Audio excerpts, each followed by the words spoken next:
Kemudian tadi terkait alasannya yang pertama tadi kan udah ngerasa sehat gitu ya. Nah itu dia, di situ dia masalahnya Bang Tul gitu ya. Jadi karena lebih masalahnya krusial, gini kan? Bang Tul, akhir bulan belum gajian, kepala juga berat. Betul. Sepakat. Jadi gitu ya. Sepakat. Kalau mau tahu pola konsumsi masyarakat Indonesia zaman pandemi ini, caranya gimana? Tahu nggak? Ada yang tahu sahabat Prodia? Prodia Podcast. Well. Wellness lifestyle. Halo sahabat Prodia. Kembali lagi di Prodia Podcast. Well, wellness lifestyle.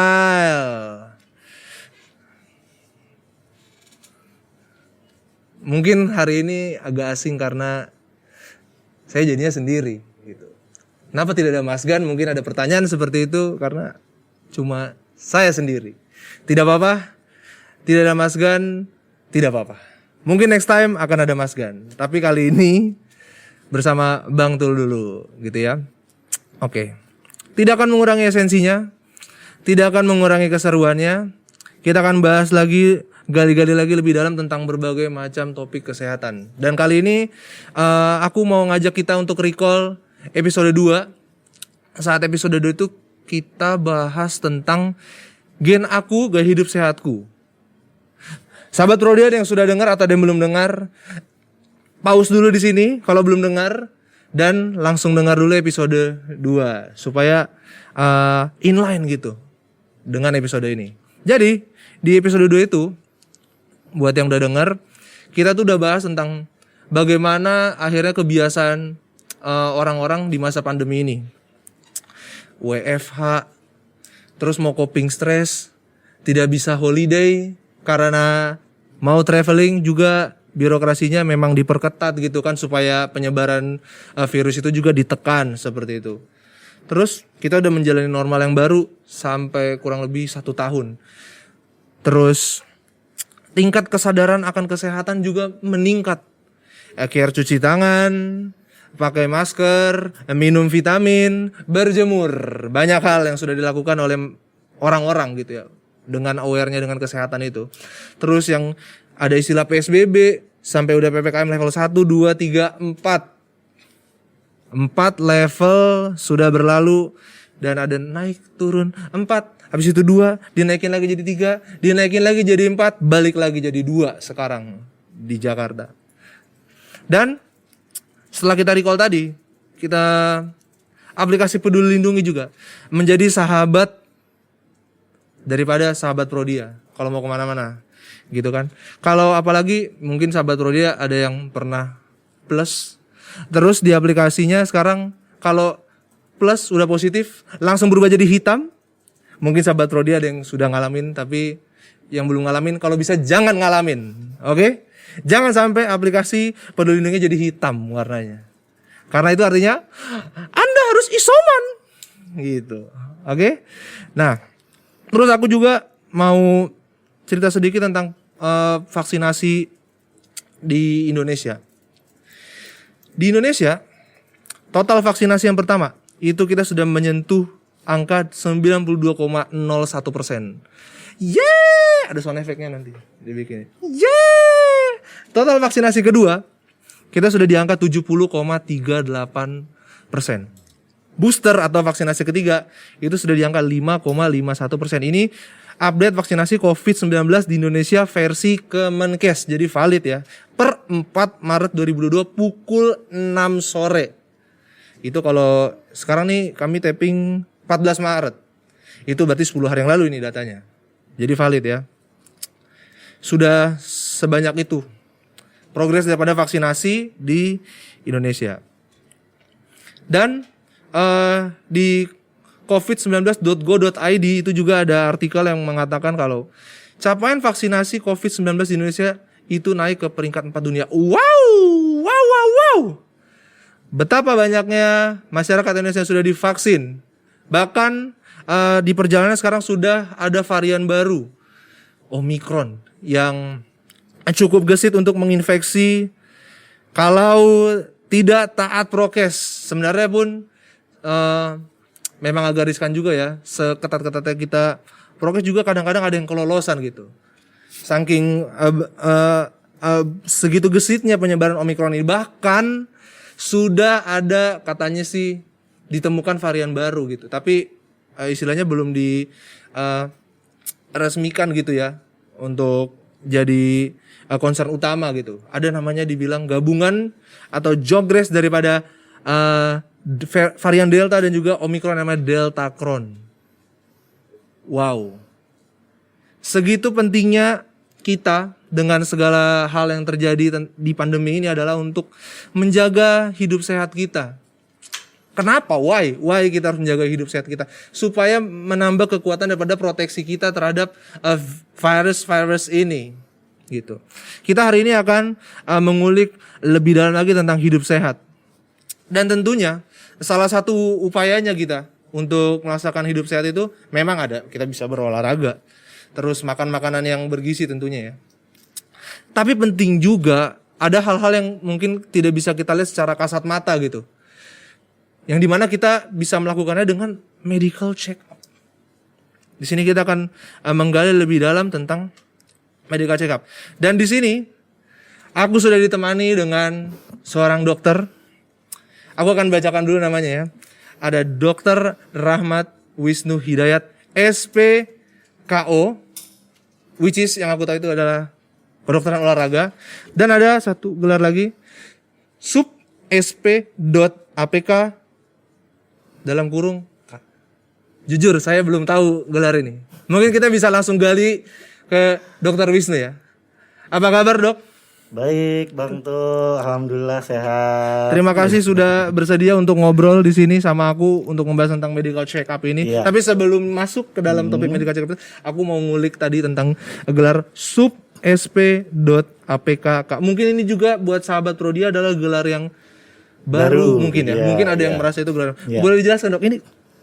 Iya, jadi sahabat Prodia, tadi sudah diperkenalkan secara singkat. Saya Rahmat Wisnu Hidayat, dokter spesialis kedokteran olahraga di Prodia Healthcare Kramat. Tadi sudah disebutkan ada sedikit tambahan. Jadi kalau dalam bidang spesialistik kami, Bang Tul, itu sekarang ada level konsultannya ya. Jadi subspesialis asuhan pasien komunitas konsultan. Ini memang merupakan hal yang baru gitu ya. Nah ini tujuannya adalah supaya lebih meningkatkan pelayanan kepada masyarakat aja. Nah jadi saya khususnya yang memiliki gelar tambahan tersebut itu akan lebih banyak dan lebih dalam lagi untuk membantu masyarakat, terutama yang memiliki penyakit kronik degeneratif ya, atau kalau dalam bahasanya sehari-hari kita adalah penyakit tidak menular, PTM. TTM. PTM bukan pertemuan tatap muka, bukan gitu. Dan juga bukan teman tapi mesra, juga bukan itu. Jadi singkatannya sama gitu ya, tapi berbeda arti gitu ya. Jadi penyakit tidak menular seperti diabetes, penyakit jantung koroner, hipertensi, gangguan profil lipid dan sebagainya, yang mana salah satu terapi utamanya itu adalah dengan aktivitas fisik atau latihan fisik. Gitu. Berarti tadi ya elaborasinya juga kuat dengan gelar spesialis dokter itu adalah kedokteran olahraga tadi. Iya, betul. Jadi dengan aku menghadirkan Dr. Wisnu di sini untuk membahas tentang medical check up, di sini akan digali lagi lebih dalam, terutama apalagi Dr. Wisnu yang spesialis olahraga loh, kesehatan di sini ya. Penting sekali. Jadi pertama aku mau tanya tentang sebenarnya kalau dari versi dokter nih, perspektif dokter. Sudah seberapa jauh orang aware dengan medical check up? Jadi sebetulnya tuh sahabat Prodia ya, istilah medical check up itu bukan istilah yang asing. Gitu ya, bukan istilah yang asing buat kita ya. Biasanya sahabat Prodia itu kan tahu medical check up itu kan kalau misalnya mau masuk kerja gitu ya. Yang wajib-wajib. Mau masuk kerja sama calon perusahaan barunya gitu ya, disuruh medical check up. Atau kalau mau di pemerintahan juga pasti diminta untuk melakukan serangkaian pemeriksaan kesehatan gitu ya. Nah akhir-akhir ini sih animonya mulai membaik ya. Terutama mungkin disebabkan karena itu kondisi pandemi gitu ya. seperti yang kita tahu ya sahabat Prodia ya dan Bang Tul ya, sering sekali kita baca bahwa resiko infeksi COVID berat itu bisa terjadi meningkat tinggi gitu ya apabila memiliki penyakit-penyakit underlying disease itu. Ya, jadi seperti obesitas, diabetes, ya, hipertensi, gangguan profil lipid dan sebagainya gitu ya. Nah, betul sekali karena tubuh kita itu kesehatan tubuh kita itu nggak bisa hanya sekedar dilihat kasat mata gitu ya. Iya. Tapi ada banyak parameter-parameter kesehatan lain yang harus ditelusuri lebih lanjut ya melalui pemeriksaan laboratorium, pemeriksaan penunjang lain, radiologi dan sebagainya gitu ya. Nah, itu sekarang ini sih animonya mulai membaik ya. Artinya ya kita harapkan sih kesadaran masyarakat itu juga akan semakin meningkat gitu ya. Itulah tadi. Sudah itu lebih detail lagi daripada kalimat tidak cukup kita lihat dengan melaksanakan olahraga aja. Tapi pemeriksaan-pemeriksaan yang mungkin tidak kasat mata tadi ya, Dok ya. Iya, itulah sebenarnya harus dilakukan gitu. Iya. Cuma mungkin belum semuanya concern. Iya. Dan itu juga dapat dibuktikan ada datanya nih, Dok. Iya. Aku nemu data dari AIA Healthy Life Index tahun 2018. Di mana 49 orang dewasa itu sudah concern untuk melakukan medical check up. Dan juga ada 5 alasan di sini. Ada 5 alasan orang tuh belum ngelakuin medical check up gitu. Yang paling atas itu posisinya dia ngerasa aku udah ngerasa sehat. Itu alasan paling topnya ya. Udah ngerasa sehat. Biasa banget tuh kan. Terus masalah biaya. Nah, itu umum lah ya. Terus ada yang bilang makan banyak waktu katanya. Itu di urutan nomor 3. Di urutan nomor 4 dia percaya kalau dia nggak merasakan ada resiko-resiko yang berat gitu untuk mengalami penyakit. Iya, ya. Risiko penyakit. Dan yang terakhir di posisi kedua itu ada saya tuh takut gitu ngelihat hasilnya nanti pas keluar. Coba segitunya. Dari versi Dokter Wisnu nih dengan 5 top tadi alasan nggak mau ngelakuin medical check up dengan alasan tadi. Dari dokter tuh gimana coba meresponi? Ya, jadi yang pertama sahabat Prodia ya kalau tadi data 2018 ya. Dari salah satu insurance company ya. Yes. Nah, 49% ya. Kita harap sih makin ke depan ya, makin lama akan semakin banyak. Betul. Ya. Kalau bisa ya di atas 60-70% ya masyarakat kita itu sahabat Prodia rutin melakukan medical check up. Kemudian tadi terkait alasannya yang pertama tadi kan udah merasa sehat gitu ya. Nah itu dia di situ dia masalahnya Bang gitu ya. Jadi mungkin sebagian besar masyarakat sampai saat ini tuh masih mendefinisikan sehat itu adalah hanya sebatas tidak ada keluhan fisik gitu ya. Artinya keluhan fisik itu misalnya katakanlah pusing, sakit kepala, diare gitu ya. Penyakit basic lah ya. Basic lah. Nggak merasa ada keluhan itu gitu ya. Sehingga merasa saya sehat-sehat aja gitu. Padahal kalau dilihat mukanya ini ada jerawat. Nah, jerawat itu juga penyakit loh. Berarti sebetulnya sahabat Rodia hampir dipastikan tidak ada orang yang 100% sehat ya. Ini menarik ini. Ini menarik. Tapi kita kayaknya nggak membahas jerawat ya. Karena mungkin saya sendiri juga sudah lupa ilmunya gitu ya tentang jerawat ya. Nah, jadi definisi sehat ya, definisi sehat itu harus lebih diperbaiki lagi gitu ya, karena ternyata belum tentu apa yang terlihat kita tidak ada keluhan pegel-pegel, tidak ada keluhan bengkak di salah satu bagian tubuh atau tidak sedang mengalami pusing dan sebagainya bukan berarti kita sehat gitu ya. Nah, tadi kan juga sudah disebutkan tuh sahabat Prodia bahwa ada banyak parameter kesehatan kita terutama yang berhubungan dengan yang namanya penyakit kronik degeneratif tadi, penyakit tidak menular, itu harus dilakukan pemeriksaan yang lebih lanjut, pemeriksaan penunjang gitu ya.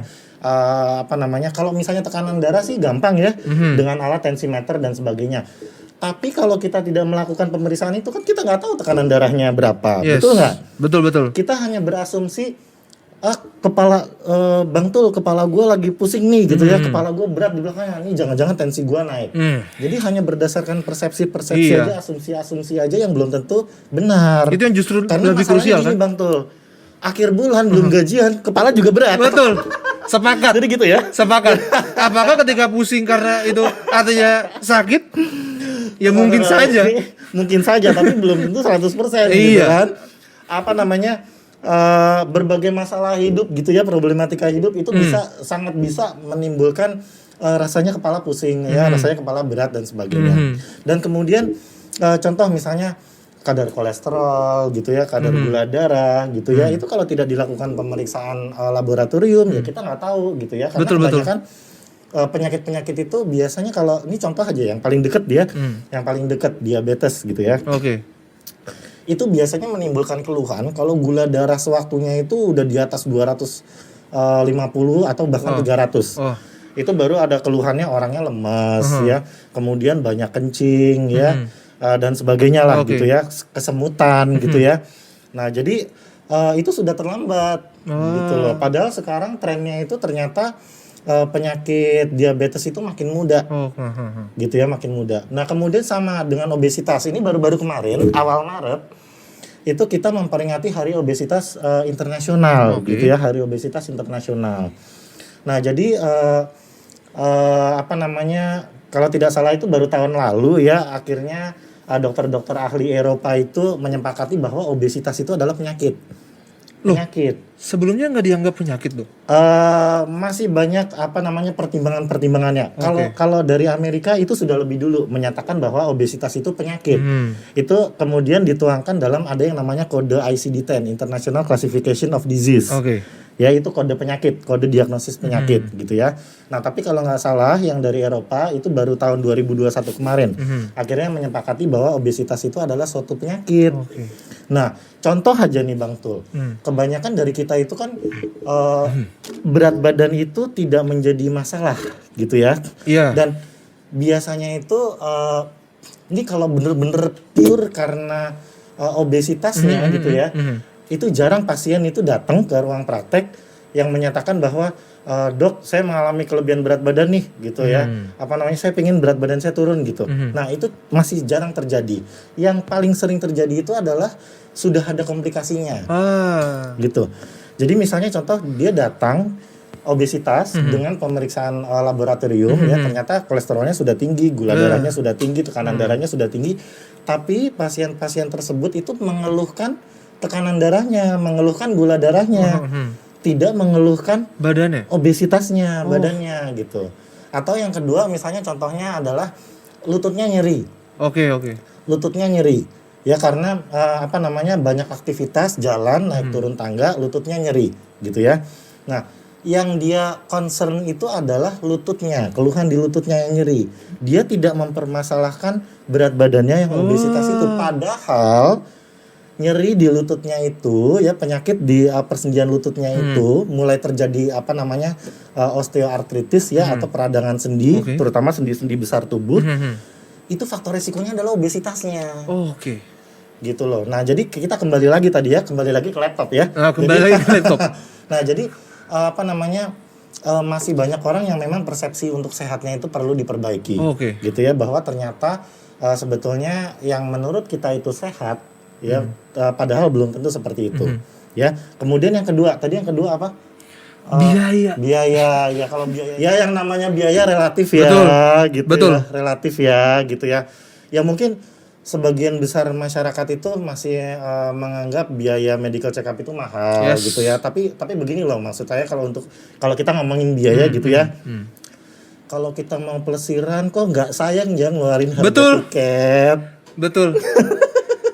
Berarti itu bisa kita bilang itu gimana mindset aja ya, mindset aja ya. Ini ada yang menarik soal biaya. Ada juga yang menarik soal biaya ini sahabat Purdia ya. Nah, jadi begini. Kaitannya sama obesitas nih. Lagi-lagi ya contoh ya sahabat Purdia ya. Nah, jadi waktu terakhir kemarin saya itu apa namanya diminta menjadi narasumber di salah satu acara kesehatannya Kementerian Kesehatan untuk memperingati Hari Obesitas Internasional itu. Nah, pada pembukaan itu apa namanya Pak Dirjennya itu menyampaikan tahu nggak kalau mau tahu pola konsumsi masyarakat Indonesia zaman pandemi ini caranya gimana? Tahu nggak? Ada yang tahu sahabat Purdia? Datang ke minimarket aja cukup? Bukan. Terus lihat? gitu? Bukan. Gimana? Ternyata teman-teman di Kementerian Kesehatan itu katanya bekerja sama dengan ini penyedia makanan online. Oke. Kan zaman pandemi ini kan mungkin karena kemarin-kemarin ya mobilitas kita itu menjadi terhambat. Yes. Sehingga kalau misalnya kita mau beli makanan kan tinggal online aja gitu ya. Tinggal ambil HP, buka aplikasi dan sebagainya. Nah, itu ternyata diketahui adalah yang banyak dipesan makanan yang banyak dipesan secara online itu adalah makanan-makanan yang sifatnya snack, makanan kecil yang tinggi kalori, tinggi gula, tinggi lemak jenuh. Nah, hubungannya apa tadi sama biaya? Hubungannya apa sama biaya, sahabat Prodia? Gitu ya. Sadar nggak sih kita itu dalam waktu 1 tahun itu berapa kali kita pegang HP, buka aplikasi pesan makanan? Kalau di total dalam setahun itu berapa? Gitu ya. Nah, jadi dalam hal ini yang ingin saya sampaikan adalah bahwa karena yang namanya kesehatan itu adalah investasi. Yes. Ya bolehlah kita menabung gitu ya. Betul. Jadi sebagian dari penghasilan kita itu kita tabung untuk investasi kesehatan. Salah satunya adalah tadi untuk keperluan medical check up. Betul. Ini bukan artinya sahabat Prodia, mohon maaf ya. Bukan artinya saya melarang sahabat Prodia untuk beli makanan online, beli snack, bukan ke situ maksudnya gitu ya. Nah, tapi tolong dipertimbangkan secara bijaksana ya. Itu kalau dari segi biaya. Saya rasa kalau kita itu punya tabungan kesehatan, maka dengan melakukan medical check up paling tidak 1 tahun sekali secara lengkap itu tidak berat. Ya, itu tidak berat. Kalau itu terjadi, kalau itu benar terjadi, oke, saya sepakat, it takes time gitu ya. Kolesterol kita di atas 250, terus dunia kita kiamat gitu ya. Enggak lah gitu ya. Enggak seperti itu gitu ya.